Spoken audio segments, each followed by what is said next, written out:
I'm Stuart Cameron. Welcome to Friday's Look at Rugby. Last weekend, St Boswells won the BT Shield competition at Murrayfield to lift a major trophy for the first time in 89 years, with a 27-19 win against GHK.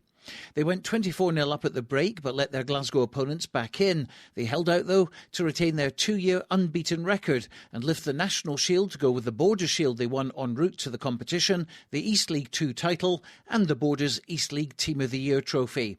Here's some post-match reaction on the club's biggest day in their history, starting with Ryan Hogg as he came off the field at the end of the match, a very proud captain. Oh, I don't know what to say. I get my breath. It seemed first half that we seem to be in complete control. Second half we seem to go to sleep. We've let them work their way at the game. We're making silly mistakes. We've got a bit agitated, a little bit of niggling amongst each other. But again, when we had to dig deep, holding out to that lead, we've done it in by hell, showed it there. How do you rate this in your career? It has to be up there. Everybody wants to play at Murrayfield. Everybody wants to win at Murrayfield. We've done both of them today. Couldn't ask for any more. Brilliant. Andrew, a quick word. Aye. How are you feeling? Excellent, boys. Excellent, sticky, boys. We made it hard for ourselves in the second half, but performance in the first half was outstanding for everybody. But we just let them have a bit too much ball. But what an occasion for the club. Superb, and for the boys to get the result. And you're man of the match. Well, these things, I'd rather for the team, but I suppose I'll take it. Absolutely. Were you worried at all when they came back in the second half? Definitely. When every time they turned over ball, that boy on my wing skinned me about 3 times, to be honest. He was quick and they were clinical at turnover ball, but we've got a lot of experience in our team. Last 10-20 minutes, kept the ball. They couldn't get a try at the end, so fantastic day, fantastic. Well, how are you feeling, big man? Amazing, absolutely amazing. Knackered, big pitch. Just happy for the boys. Can't wait to get back and get the drinks flowing now. Especially with the group of boys that I've made. Really good pals. We might argue and swear at each other now and again, but still we're like a close family, as you can all see, everybody together now. Just can't wait to get back and have a good party at Boswells. And great to get a medal round your neck. It is that, definitely, but I'll be getting passed on to my gran, as it normally everything else does, so that's for her today. So, Stevie, well, the dream is true then, Mascot to cup winner. Unbelievable. It got a bit nitty gritty at the end there and they started coming back, I say, but the boys dug in hard and we've got the result, and it's just a great feeling to walk off that pitch as a winner. It's unbelievable. 3 times I've been here now. Twice a winner, once a loser, and I have to say it's better being on the winning side than the losing side, definitely. Did you think GHK were coming back at you? I did, especially when they got that first try just after the half-time there. I thought things could have swung in their favour, but credit to the boys. I mean, we dug in deep. They kept throwing it out, and we just defended, and we've just managed to sneak the win in the end. And it's just, I'm kind of lost for words now. Just unbelievable feeling, It's just great, absolutely great. It's a great bunch of lads at St Boswells. I mean, we kind of get sort of a bit of stick around other border clubs, just feeling that we're maybe poaching other players, but this bunch of guys are really a good sort of well-knit bunch of guys. There's a lot of guys that have came to the YM. Us guys are in the twilight sort of period of our career, and we just sort of gelled together, and I think it's a really good blend. You've got some young guys like Graham Lothian, who's just at the start of his career, and myself, who's pretty much at the end of my career. I think it's just a good blend, and I've been up here with the YM as well. I've had some great times with the YM. We came up here and unfortunately we were just sort of second best last week in 2011, but this has really topped off my career. It was just outstanding today. And you've got the medal to prove it. I've got the medal to prove it, yeah. The last time it was silver. I think that got launched over the station bridge. We got back the white last time, but really good to get a gold medal this time. We hear now from Mr St Boswells himself, still playing now and again, 66 years old, Dave the Brick Elliott. I was confident we would win today because we've got a pretty good team there, and I thought we were a higher standard than them. In the first half we showed it. In the second half I think we just made a few silly mistakes. Apart from that, we were all winning all the way, I reckon. Fantastic lads, some of them, I'll tell you, absolutely brilliant. And a great result for St Boswells. It's never happened before, and it's happened at last. 89 years later, but it's happened. Hugh Brown talking to a number of St Boswells players and officials on a great day for the club. Not so good news, of course, for Hawick. They were well beaten by a very good Boroughmuir team who looked like winners right from the kick-off. They were 36-10 up at the break, increased that to 55-17 by the end. Player-coach Nicky Walker agreed that it just wasn't the Greens' day. No, straight from the kick-off, really, we went down straight away. They scored in the first couple of minutes and they just kicked on from there, really. Physically, they were a different level to us today, and they were definitely the best team on the day, so can't really complain with that. I think everybody expected it to be a close encounter today, but that wasn't the case.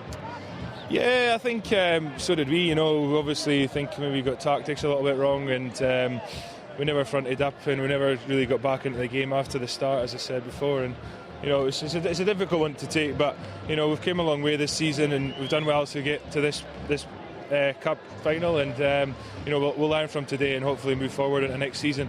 We never expected to be here in the first place, so getting here was a bonus. Obviously we're disappointed not to win, but as I said, we'll learn from this and move forward. Captain Rory Hutton. It's a sore one to take. Credit to Boroughmuir, they just had their straps today and they played some phenomenal rugby, and defensively we won at the races, and that's been the difference, and credit to them. That's just all I can say, really. It's character building. This is it's been great to get to the cup final and great to win the Border League, so hopefully, as I said, the boys can all buy into it, and next season we can come back stronger. All the boys are gutted for themselves, but more so for the amount of fans that came up the A7, the effort they've put in this last month, like in the shop windows, and for people getting here, it's phenomenal, and I know next season that'll continue exactly the same, so as I've said before, I can't thank them enough. The Berwick Sevens took place last week, of course, round 3 of the AM/PM event catering Kings of the Sevens, and we had a big surprise early on when Kelso topped their pool, which had Melrose and Jed Forest in it. But it was Gala who went all the way to win in the final, beating Edinburgh Accies 30 points to 17. The circuit moves on to Langham tomorrow and Peebles on Sunday, and Radio Borders will of course be at both events. Finally tonight we look at the big game between HERIOT'S and Melrose tomorrow. It's the fixture that brings down the curtain on the 15s rugby season in Scotland, the Premiership playoff final. HERIOT'S and Melrose have been consistently two of the top teams in Scottish rugby for many years. Melrose are currently Scottish Premiership champions, but this season, in line with other high-profile competitions, it was decided to have playoffs after the 18 games had been played. HERIOT'S comfortably topped the table, 10 points ahead of second-placed Ayr, and with a points difference over 100 points better than any team in the league. But under the new rules, all it guaranteed them was a home tie against fourth-place Curry and home advantage tomorrow against Melrose in the final. Before the final, I spoke with Melrose captain Fraser Thompson and first HERIOT'S skipper Jack Turley. Obviously, it's new. It's kind of a new thing for the boys, but you've got to kind of get on board with it and kind of play the cards you get dealt. So we're looking forward to it. It's going to be a really good spectacle there on Saturday. The boys have, we've been building up for this for a few weeks now, having not a lot of rugby happening, so everyone's really on board and hopefully we're going to be able to do it on Saturday. The two of you have had some great ding-dongs over the years, and indeed this year as well. You started off with the Charity Shield win, but it's 2-1 to them at the moment, so you're looking to equal that up. Yeah, we've got a pretty good rivalry between the two of us. Some pretty high-scoring games. I think we both kind of play with the same kind of same kind of style. We want to play attacking rugby and put on a bit of a spectacle. So hopefully we can do that on Saturday. But and kind of knockout footy, it could be a really close fought match or a high scoring one, but you don't know, so you have to kind of see what happens on the day. This time last year, HERIOT'S would have already had the title, but rules are rules, it's different, and it gives Melrose a chance to defend your title. Yeah, definitely. HERIOT'S obviously finished top of the league, arguably the best side in the league, and we are lucky that we have the chance to defend our title on Saturday at Goldenacre against HERIOT'S, so we're looking forward to the match. It should be a very good spectacle, but no, we're excited. I think everybody knew what the structure was at the start of the season. There maybe was some groans, but everybody knew what was going to happen, and when it came at the top four there was no complaints, and then we managed to beat Ayr up at Ayr, which was a feat in itself, and we managed to get into the final, so we're pretty pleased. And you've beaten HERIOT'S of course twice this season. That's true, they beat us in the Charity Shield, but we've won both league games, but they've all been very close, and I think they've scored 100 more points than everybody in the league, so we know what a great side they are, so we're giving them the utmost respect.